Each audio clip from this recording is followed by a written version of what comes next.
Morning sa inyong lahat. Welcome to my channel. Ngayon, itatopic ko sa inyo ay yung bagong form ng USCIS, yung form I-944. Ay ang Declaration of Self-Sufficiency. So, ito yung bagong form na nire-required ng USCIS sa mga nag-a-apply na adjustment of status o bago dito sa Amerika. So, sana makatulong ako paano ko pinilapan o sinagutan itong form ng USCIS Form I-944. Pakita ko sa inyo paano i-search to sa Google. Punta tayo sa Google. So, ayan. Naka-download na yan sa tablet ko. So, I-944 USCIS form. So, click natin siya. So, yan ang tsura niya. So, puntahan natin ng website niya. So, ito, da-download niyo siya. Da-download niyo yung form. So, yan. Makita nyo. So, naka-download din sa cellphone ko o sa tablet ko. So, hindi ko na i-download. Pang isang paraan ng pag-download ng Form I-944. So, pupunta ka dito sa I-944 Declaration of Self-Sufficiency USCIS. Yan. Click mo siya. So, ayan ang website ng USCIS. So, I-944. So, dito sa baba. So, makikita nyo yung form. So, ayan. I-download nyo yan. I-save nyo sa tablet nyo, sa computer nyo. So, ito yung instruction. Paano gawin. At, so, hindi ko na siya i-download kasi sa tablet ko na siya. Yan ang form 944. So, yan. Pakita ko sa inyo. So, may barcode siya. Ayan, guys. Yan. Hindi ko na pwede ipakita ng buo. Yung barcode. Yan. Kapag pinirint nyo siya, meron siyang barcode. So, ito yung sample. So, pwede nyo siya imprint ng blanco. Pero, gamitan nyo siya ng black ballpen. So, yan, nakalagay. Start here, type or print in black ink. So, gamitan nyo siya ng black ballpen. So, pwede nyo siyang blanco at handwritten nyo. O pwede rin nyo siyang online. Sagutan siya at save nyo at i-print nyo.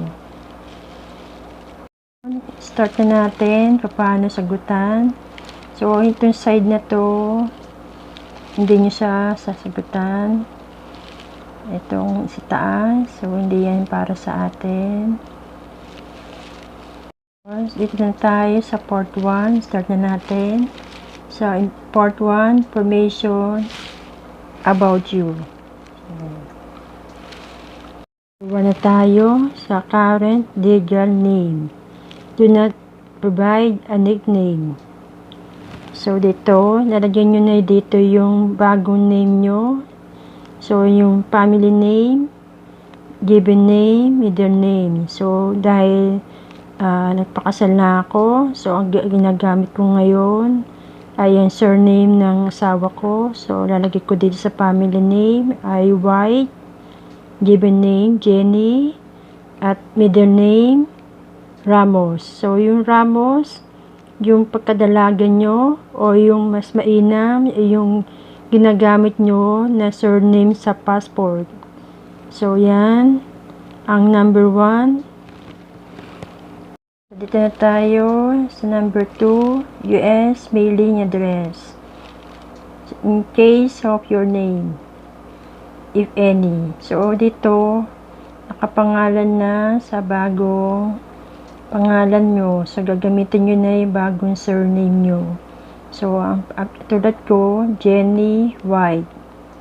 So, yung bagong surname nyo na ang gagamitin nyo na dito. Sa street number and name, so yung address nyo dito sa US, so ibibigay nyo yung state, yung zip code.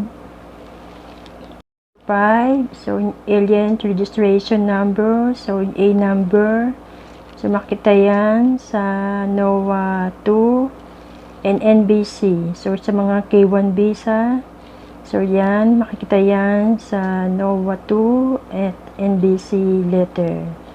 So sa number 4, USCIS online account number, so blanco ko dyan, wala akong sagot. Number 5, ang araw na pinanganak ka, buwan, araw, at taon. So number 6, yung place of birth, so saan ka pinanganak, so city of town, so Manila ko. Country of birth, Philippines. Country of citizenship or nationality, so number 7, Philippines. Sa number 7, Philippines, ang sagot dyan. So, tapos na tayo sa page 1 ng Form I-944. Tayo sa page 2 ng I-944. So, ganito itsura niya. Ayan.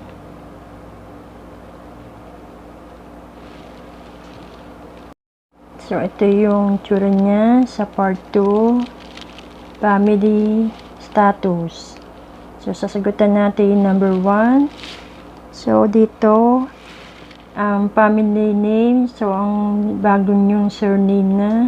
So, katulad ko, White, given name, Jenny, middle name, Ramos. Name, yung dating yung surname. So, yun sa passport, yung na ilalagay nyo dito, yung surname nyo ng pagkadalaga. So, sa date of birth, month, day, and year. Relationship to you, sagot ko dyan, self. Alien registration numbers, yung A numbers, so makikita yan sa Notice of Action 2 at NBC letter. Dito na tayo. Goes this individual live with you? Sagot ko dyan, yes. Dito tayo sa baba. This individual filing an application for immigration benefit with you, or has this individual already filed an application? So, sagot ko dyan, yes. Yan tayo sa letter B. So, dito, tanong to para sa asawa nyo.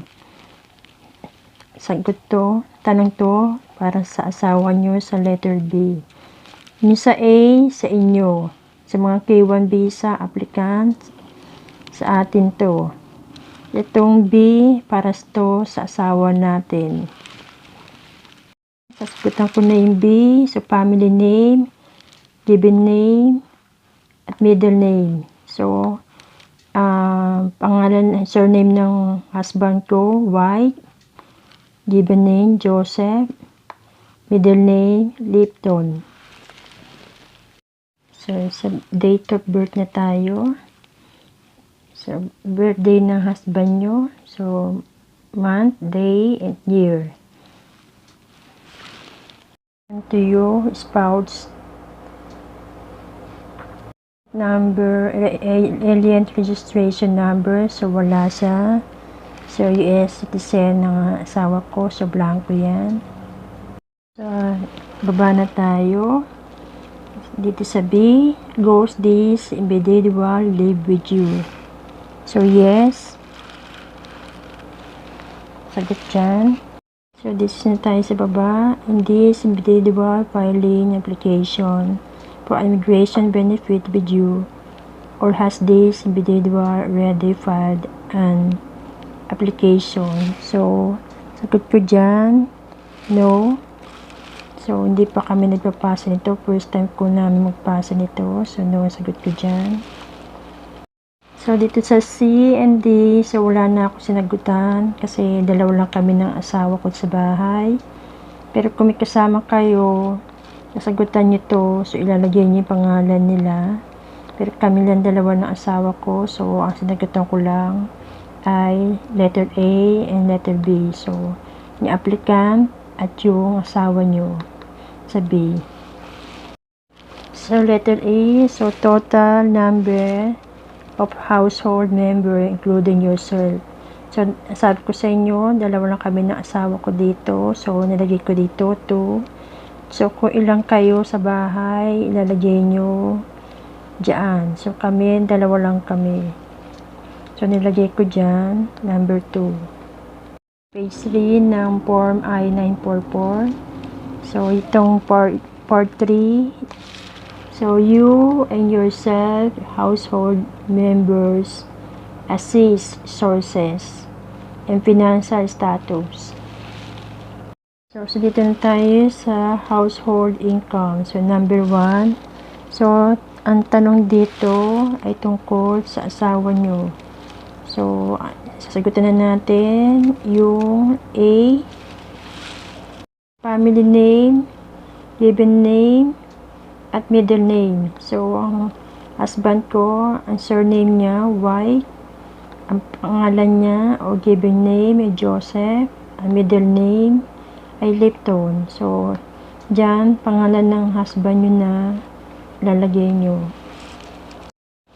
Dito na tayo sa question na to. Did you or your household members whose income is being included file federal tax return? So, sakit ko dyan, yes. Yan tayo sa baba. Did you and your household member did not file? Select the reason for filing and provide an explanation. So, wala akong sagot dyan. Dito sa mga boxes na to, sa blanco yan. Na tayo sa federal tax year. So, naglagay ko dito 2019. Tapos, dito, so, magkano yung nakalagay sa W2 2019 niya. Tayo sa explanation for not filing. Dito, ilalagay niyo yung reason kung bakit kayo nakapagbayad ng tax ng 2019. Yung mister ko, nagbayad naman siya ng 2019, so blanco yan. So, hindi mo yan sasagutan kung nakapagbayad kayo ng tax ng 2019. Sa letter B, so, family name, given name, middle name. So, ito para sa atin, sa mga K1 visa, itong letter B na to sa page 3. So, sagutan ko na, family name, White, given name, Jenny, and middle name, Ramos. Tayo sa baba ng pangalan natin, babasahin ko yung tanong. Did you or your household member whose income is being included file federal tax return? Sagot ko dyan, yes. Sasagot ko dito sa ibaba ng name natin, yes. Naman sa baba, if you and your household members did not file, select the reason for not filing and provide an explanation. So, wala ko sinagot dyan. Blanco yan. Sa federal tax year 2019, sa total income from tax return, item 1 on W2, 00. So, bago lang tayo sa US, so wala pa tayong work. So, hindi pa tayo nagpagbayad ng tax. So, sa mga bago sa K1 visa, 00. 00 siya kasi kung nalagyan niyo siya ng presyo to, hanapan kayo ng USCIS ng evidence. So, dahil bago tayo sa Amerika, Tula pa tayong word, sili-sili yan. Importante, merong sagot ang asawa mo dito sa W2, federal tax year niya. 0 kasi kung nalagyan niyo siya ng presyo to, hahanapan kayo ng evidence ng USCIS. So, natapos na natin ng page 3 ng form I-944.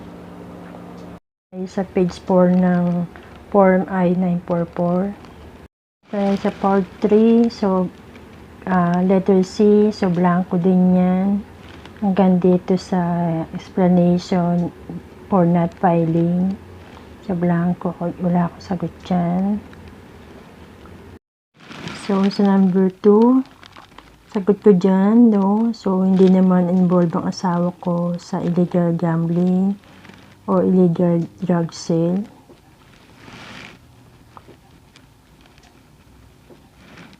Number 3, so no kasi sagot ko sa number 2. Pero kung yes ang sagot nyo, so ilalagay nyo kung magkano ang illegal gambling o illegal drug sale na involved kayo.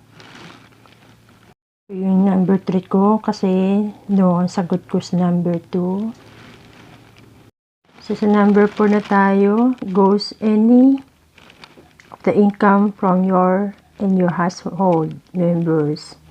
Federal tax returns come from public benefit as listed in the instruction. So sagot ko dyan, no.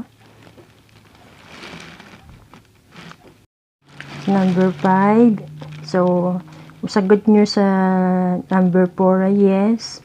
So ilalagay nyo dito yung account ng income from your and your household members. Federal tax return is from public benefit is listed in the instruction. So ilalagay nyo dyan kung magkano yung federal tax return na nakuha nyo sa public benefit.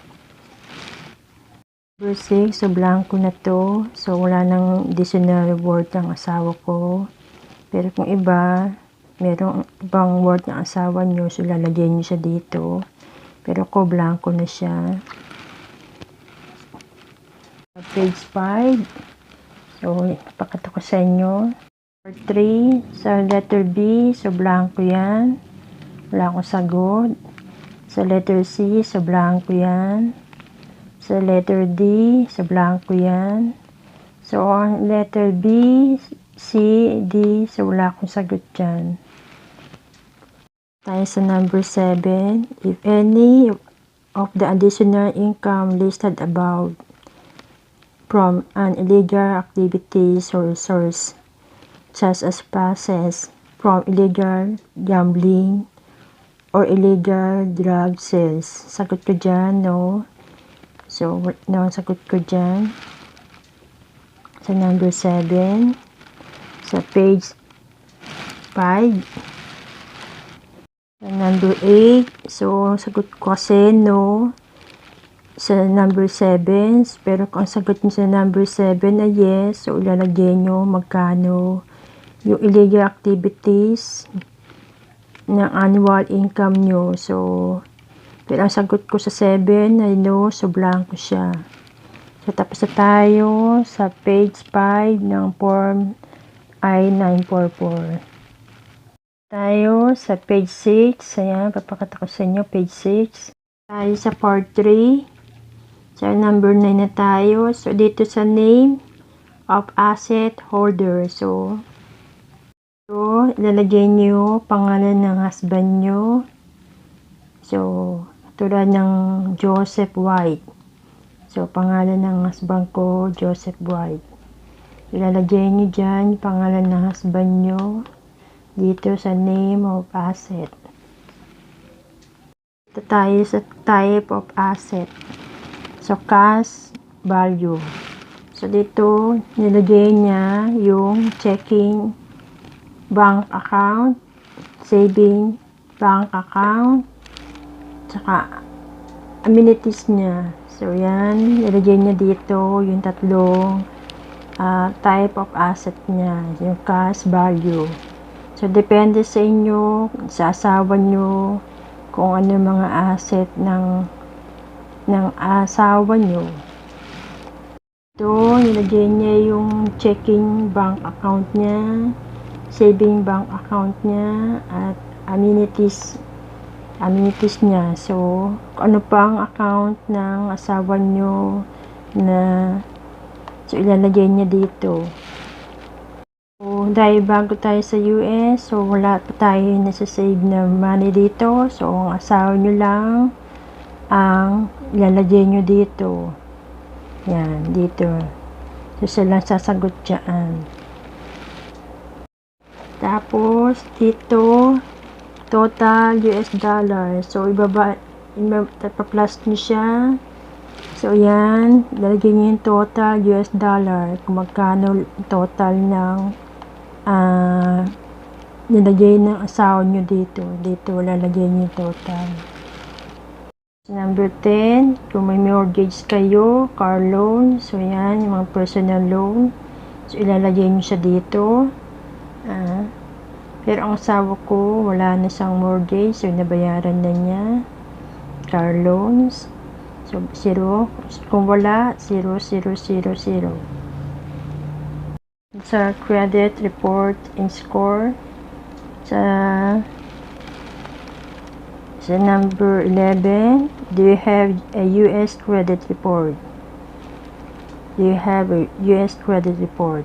Sagot dito, yes. Provide a US credit report generated within the last 12 prior to the date of filing. Sagot ko dyan, yes.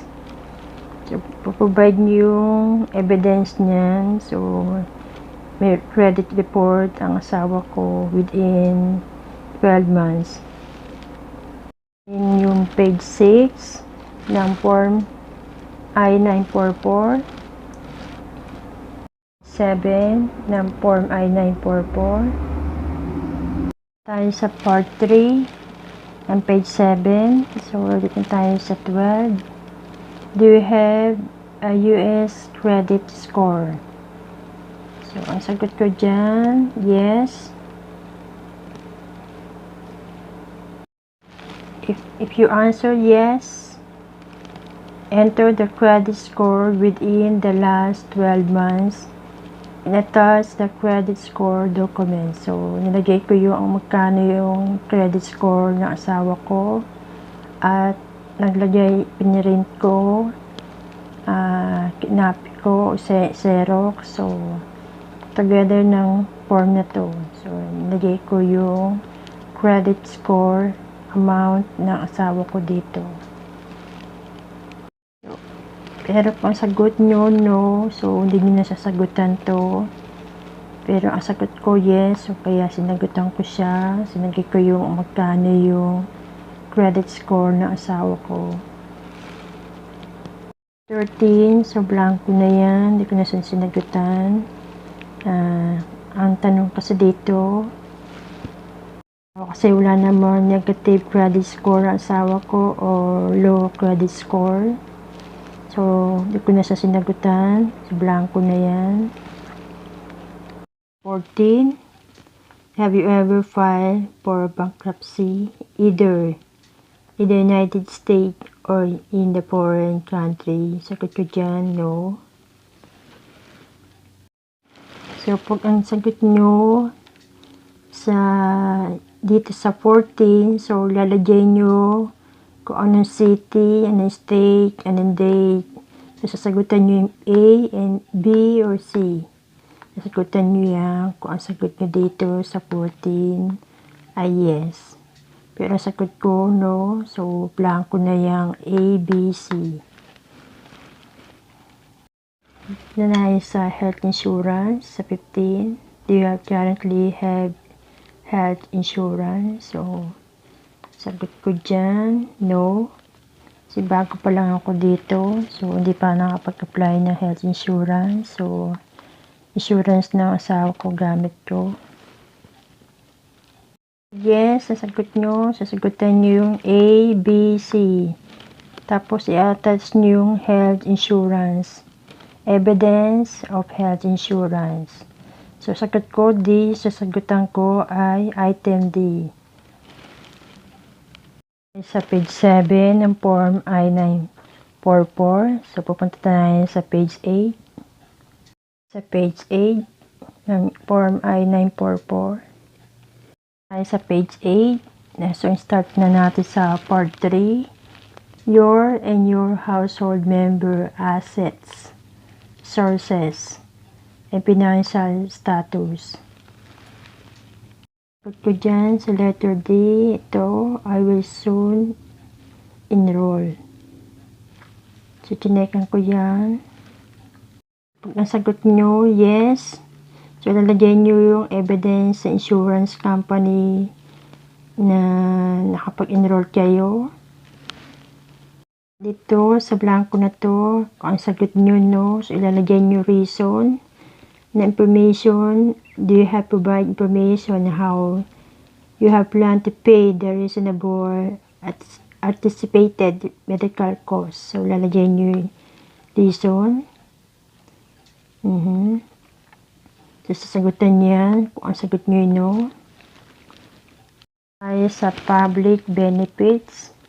So, number 6, ang sagot ko dyan ay ito, yung no, I have not received any public benefit. So, kasi bago lang sa US, so wala ako natanggap na benefit na galing sa gobyerno. Yan. So, letter to, I have not received any public benefit.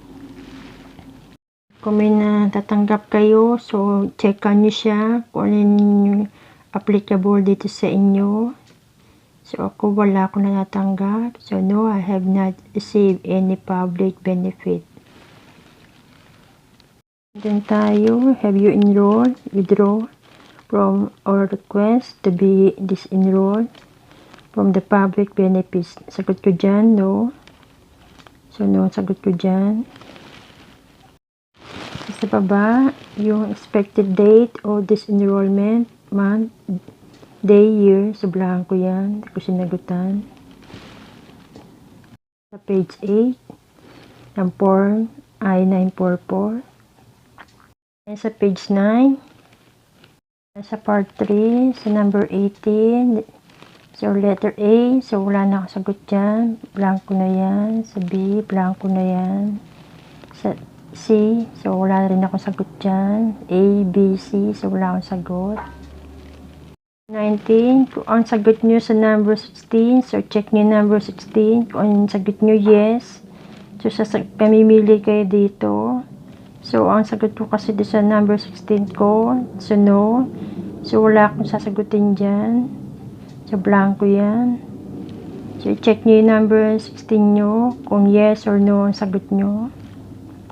Ano ang sagot ko dyan? So, wala akong sagot. Wala akong chinek dyan. So, tapos na tayo sa part 9 ng form I-944. Ay, sa page 10. Tayo sa page 10 ng form I-944. So, dito tayo. Sagutan natin number 20. Basahin natin yung tanong. Have you received, apply for, or have been certified to receive federal funded medical aid in connection with any of following? So, ang sagot ko dito, none of above apply to me. So, dito, yung pinaka-last na box. So, yan ang in-X ko. Pero, kayo, depende na sa inyo kung anong pipiliin nyo dito. Pero, ang sagot ko, yung pinaka-dulo, none of above apply to me. 21. Provide the applicable dates. Month, day, year. So, NA ang sagot ko dito. Dito, NA or none. None.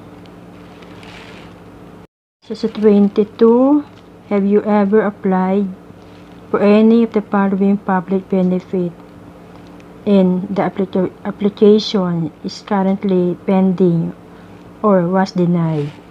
Sagot ko dyan, no. 23. So, wala na ako sagot dyan. So, blanco na yan. Kasi sagot ko dyan sa 22, no. So, pag ang sagot nyo yes, so sagutan nyo siya. Itong 23. So, ang sagot ko doon sa number 22 ay no. So, di ko siya sasagutan. Pero kung ang sagot nyo ay yes, so sasagutan nyo ulit to. So, tapos na tayo sa page 10. Sa page 11 ng Form I-944. Sa page 11, so start na natin yung part 3 sa 24. So, sagot ko dyan, none.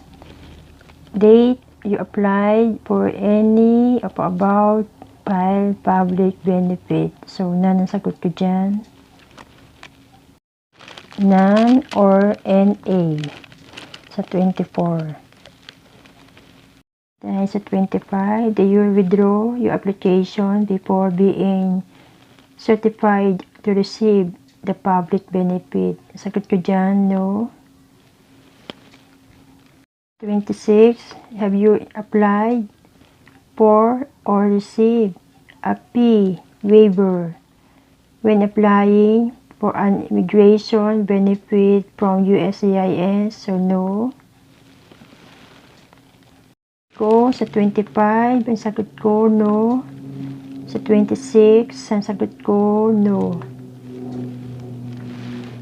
Dito tayo sa baba ng 26. So, yan. Sa A, B, C. So, blanco na yan. Blanco na yan. Kasi sagot ko, no. So, kung ang sagot nyo, yes. Sa 26, so, sasagutan nyo yan. So, dahil sagot ko yung no, so, blanco na yan. Dahil sa part 4, your education and skill. So, number 1, do you have approved Form I-140 as an alien worker? Sagot ko dyan, no. Sagot nyo, yes. So, sasagutan nyo to. Your seat number. So, ang sagot ko ay no. So, pupunta tayo sa number 2. Sa number 2, have you graduated high school or earned a high school equivalent diploma? Sagot dyan, yes. So, sa 3, sa letter A, so nilagay nyo dito yung program, school name, so school nyo, name ng school nyo. So, nilagay ko nung school name ng school ko ng college. Tapos, degree, certificate, field of study, if applicable, date started, saka date ended. So, kailan kayo nagtapos doon. Tapos, dito sa credit hours and hours of study completed. So, di ko na sinagutan to. Blanco na siya. Natin ng page 11 ng Form I-944. Sa page 12 ng Form I-944. Part 4, your education and skills. Sa B, program and school name. So, dito nilagay ko yung name ng school ko ng high school. High school. Dito tayo sa degree, certificate. So, nilagay ko dito, high school. So, field of study. So, blanco to. Tapos, date started. So, kailan kayo nag-start ng high school nyo. Date ended. So, kailan kayo nag-graduate. Tapos, credit hours and hours of study completed. So, blanco to. So, blanco siya. Hindi ko siya sinagutan.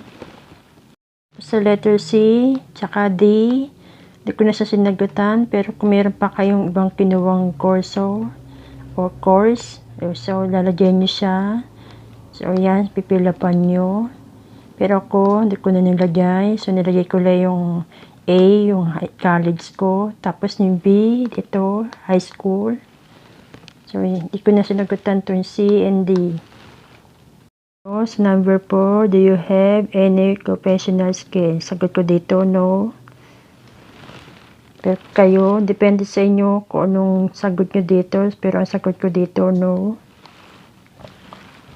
So, So, ang sagot nyo, yes. So, ito, may sasagutan pa kayong letter A, B, C. So, ito ang tanong. If you answer yes to item number 4, provide the information below. If no, escape to number 5. Item number 5. Provide documents provided instructions. So, kung yes ang sagot nyo, sasagutan nyo yung B, C, D.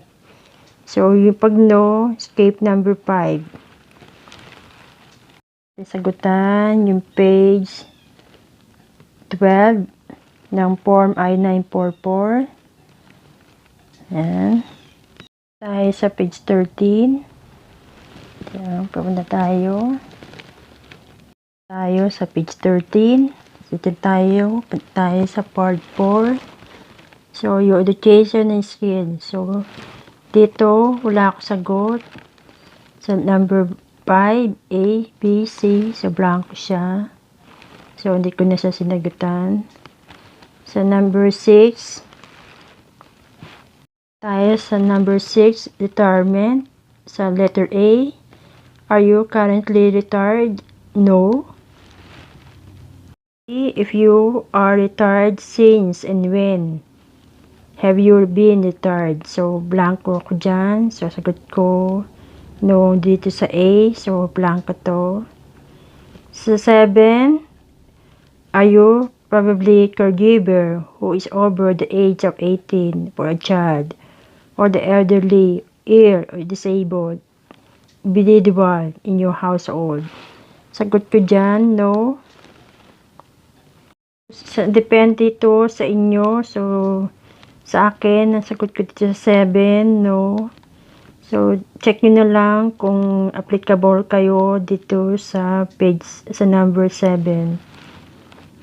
Na tayo sa part 5, declaration, statement, contact information, certification, and signature. So, dito tayo sa number 1, declarant, statement regarding the interpreter.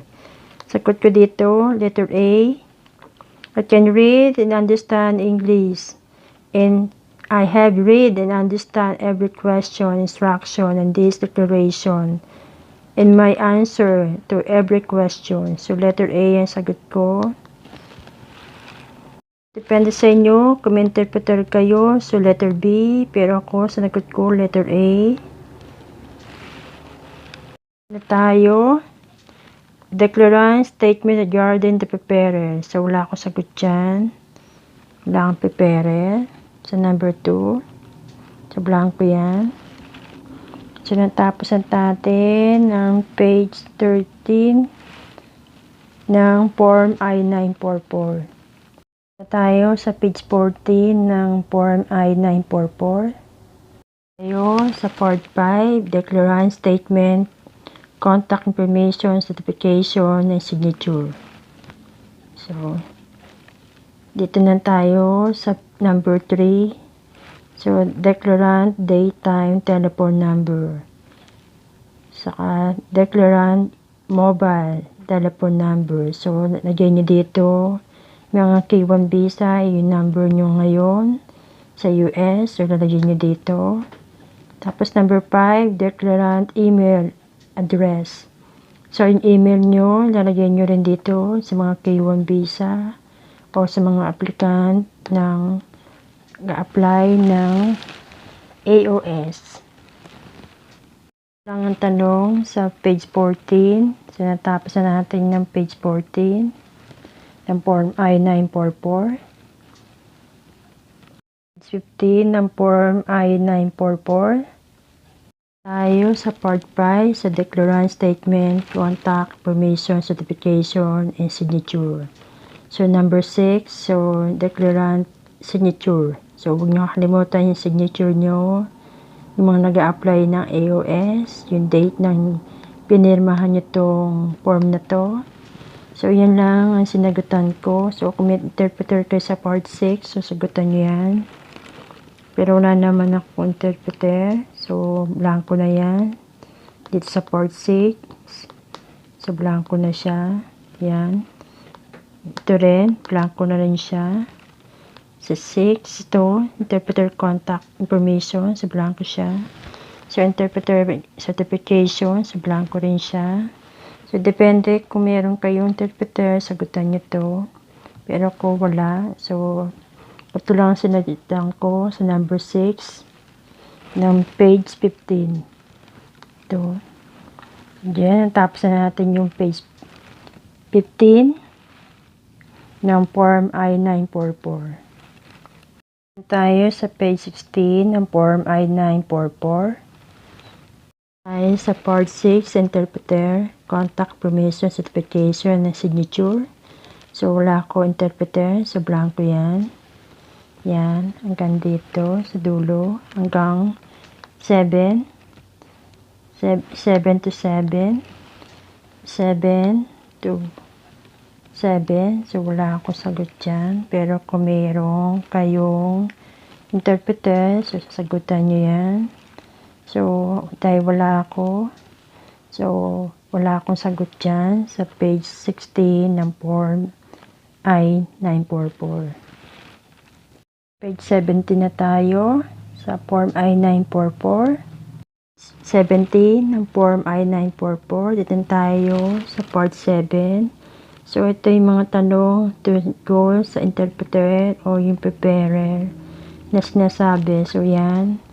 Sasagot signature niya. Kung may interpreter kayo, yan. Signature niya at date niya. So, wala akong interpreter. So, wala. Blanco yan. Yung blanco rin to. So, ito para sa USCIS to.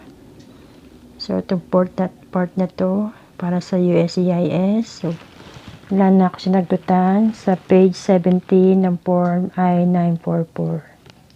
Sa page 18 ng Form I-944, ito yung pinaka-last page.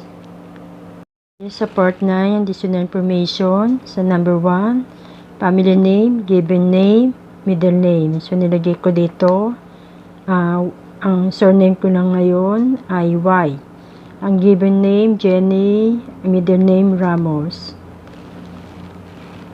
Dito na tayo sa number 2, A number. So, yung A number, makikita yan sa NBC letter at do sa NOVA 2. Notice of Action 2. Sa 3, 4, 5, 6, so blanco na yan.